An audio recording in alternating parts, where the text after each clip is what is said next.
চট্টগ্রামের অগ্রণী ব্যাংকের লালদিঘি পূর্ব কর্পোরেট শাখার ক্যাশ ভল্ট থেকে 4,38,00,000 টাকা উধাওয়ের ঘটনায় চাঞ্চল্যের সৃষ্টি হয়েছে। পুলিশের দাবি, ব্যাংকের সিনিয়র অফিসার কামরুল হোসেন বাইরের একজনের মাধ্যমে সরিয়েছেন টাকা।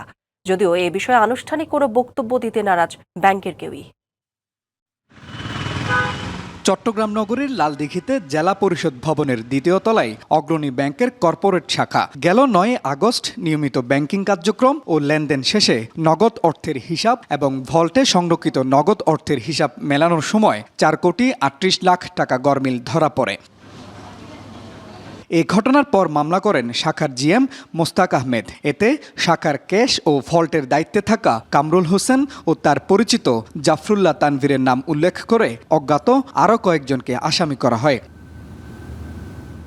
এজাহারে বলা হয়, গেল বছরের 1 জুন থেকে চলতি বছরের 9 আগস্টের মধ্যে ভল্ট থেকে সহযোগীর মাধ্যমে টাকা সরান কামরুল। যদিও এই ঘটনায় ক্যামেরার সামনে কথা বলছেন না ব্যাংকের দায়িত্বশীল কেউ। আমাকে উপর থেকে ফোন আসতেছে কর্তৃপক্ষের অনুমতি ছাড়া।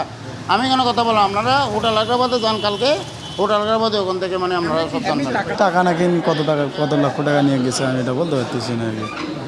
এগুলো তো অফিসারের ব্যাপার, এগুলো তো আমরা বলতে পারবো না। নগদ নিয়ে এলো হার না মানা হার অফার। সর্বনিম্ন 10,000 টাকা রেমিটেন্স নগদে পাঠালে থাকছে স্বর্ণের হার জেতার সুযোগ। এ ঘটনায় তোলপাড় সৃষ্টি হয় চট্টগ্রামে। বৃহস্পতিবার ব্যাংকে গিয়ে পাওয়া যায়নি মামলার বাদী ম্যানেজার কিংবা ডেপুটি জেনারেল ম্যানেজারকে। উপমহাব্যবস্থাপক, সহকারী ব্যবস্থাপক এবং ব্যবস্থাপক কাউকে আমরা অফিস করতে দেখছি না, এবং পুরো অফিসই অর্থাৎ সিনিয়র কর্মকর্তাদের যে একটা বৃহৎ এখানে অংশ আছে, তাদের কাউকে আসলে আমরা দেখতে পাচ্ছি না।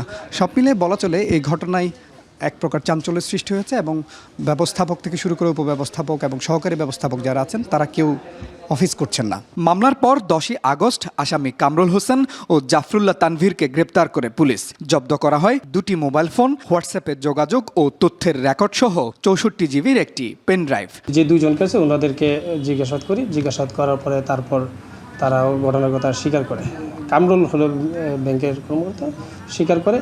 প্রাথমিকভাবে বলছে তারা যে এখান থেকে সে এই টাকা এই 1000 নোটের ভিতরে 100 টাকা নোট এগুলো নিয়ে কমায় এগুলো রাখছিল। গেল 1 বছর ধরে বিপুল এই টাকা সরানোর পরও প্রতিদিনের ক্যাশ ও ভল্টের হিসাব মেলানো কর্মকর্তাদের ভূমিকা নিয়েও উঠেছে প্রশ্ন। প্রশ্নবিদ্ধ শাখা ব্যবস্থাপকের ভূমিকাও। এ ঘটনায় আরও কারো সম্পৃক্ততা আছে কিনা তাও খতিয়ে দেখছে police. Mujibul Haque, DBC news, Chittagong.